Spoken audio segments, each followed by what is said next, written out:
Hello. Hello. This is happening. It is.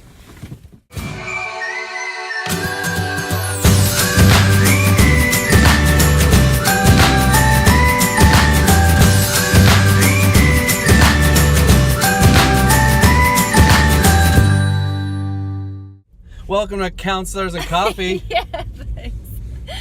Cheers. Dunkin' Donuts. Dunkin' Oh, Donuts. cheers. Salad chef. So I'm Ryan. This is Erin, our special guest today. So, what would you like to talk about today?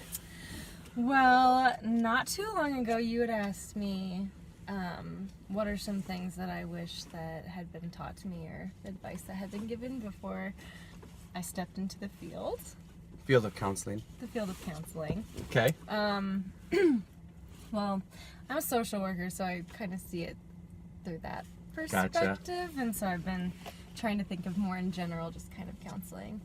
But I think the main thing that comes to my mind is just that it's okay to be human. I think we learn a lot about compassion and empathy and unconditional positive regard. Should I explain what that is? Sure. So, I mean, it's just what it sounds like, basically. As the counselor, you just have unconditional positive regard for your client. And, So you always like him and you're never angry with him? yeah, so you never think anything negative, and you never have any adverse responses to them.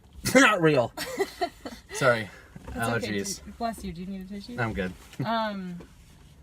So, yeah, I think that being yourself and having authentic responses are not just inevitable and keep you healthy as a person. I think that they're healing in the therapeutic relationship. So we hear a lot about the relationship being the number one predictor of positive outcomes, Yes, right? true. And so there has to be room for both people in the room or wherever you are. So if you're just constantly focusing on the client, then you're ignoring the impact that they have on you, kind of. No, that makes sense. Like,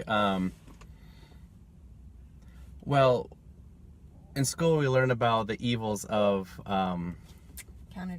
transference and countertransference and how it's a bane of all existence. However, well, we can unpack that a little bit.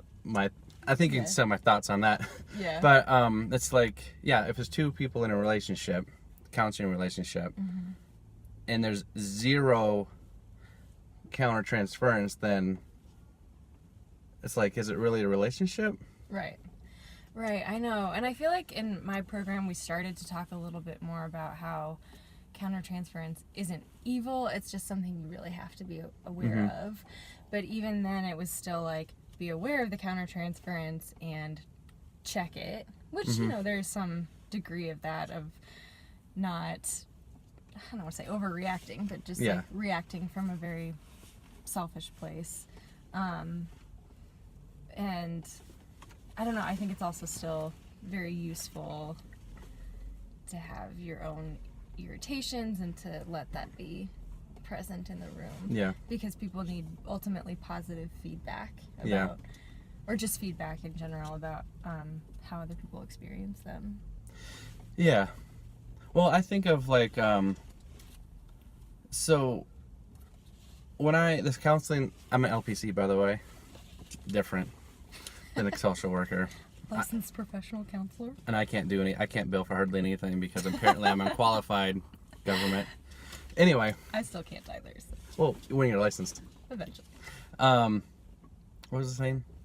Oh, so in school, I feel like when we were taught in school about counseling and all this stuff, it's mostly through the lens of like high functioning, private pay, private practice type type clients.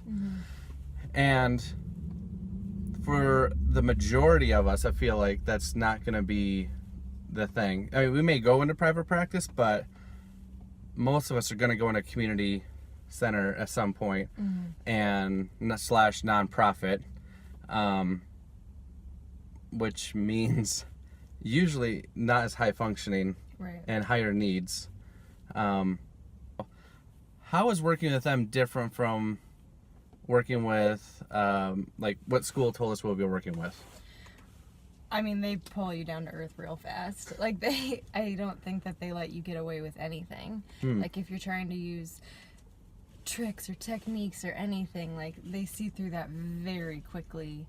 And I think when you're talking about higher needs clientele, a lot of them have been through therapy for a very long time or had a lot of contact with case managers or just mental health agencies in general. And so they know what's, I guess, being done to them in a way. And so if you are trying to do something to them, they're picking up on that. And it's, I don't know, to me that feels a little demeaning, I guess. Yeah. Whereas when you have a real relationship with them, and that's like true joining, in my opinion, is being able to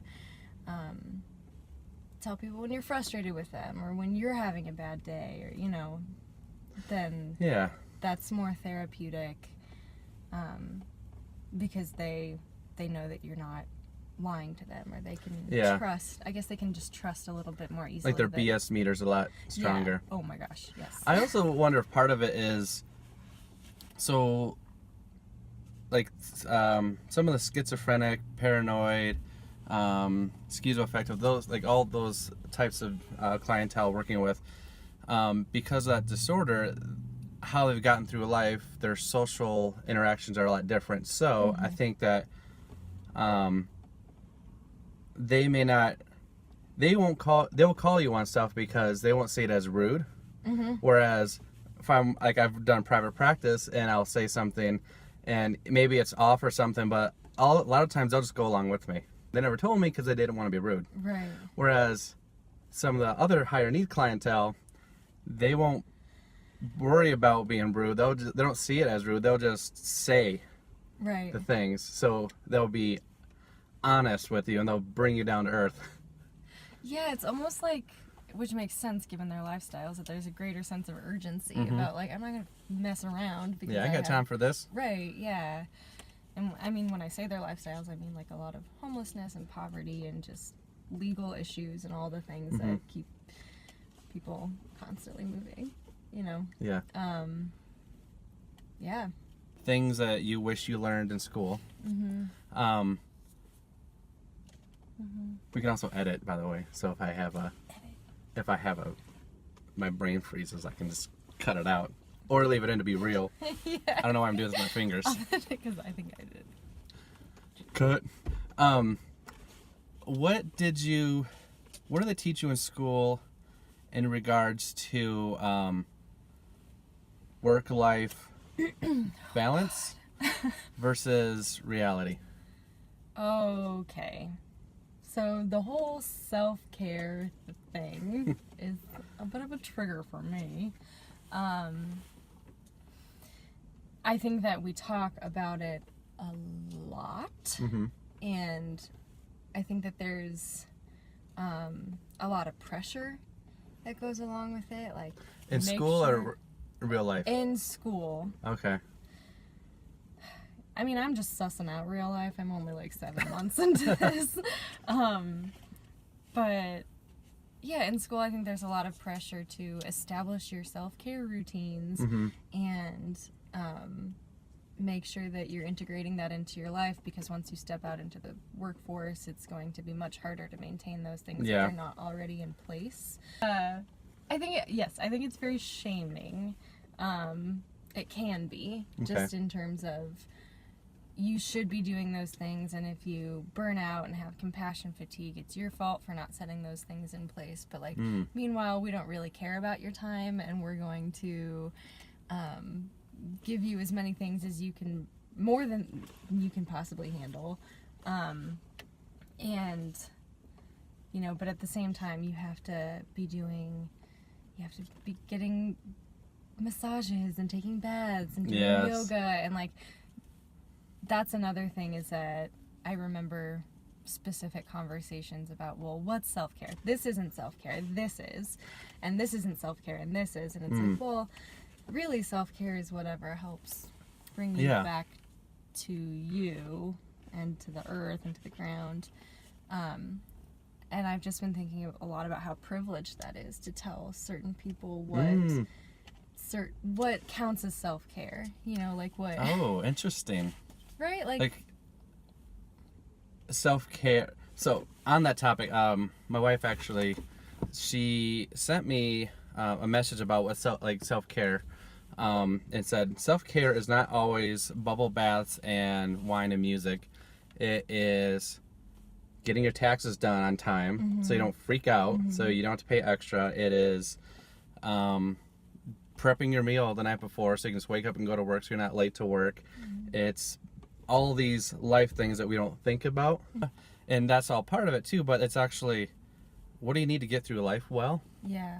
And that's interesting because when you said that about privilege, I think if we could poll you guys, ask anybody what self-care is, what you've been told it is, I bet we'd have a 90% rate of they're all the same thing. Yeah. It's taking time for yourself, sleeping when you need to, not going to a workout when you need to or when you want to, which that's all true. But there's sometimes you need to get your butt out of bed, get to the gym because it's good for you. Right. But sometimes you don't. But I think you're saying the message you've been told in school is this set of self-care and this only.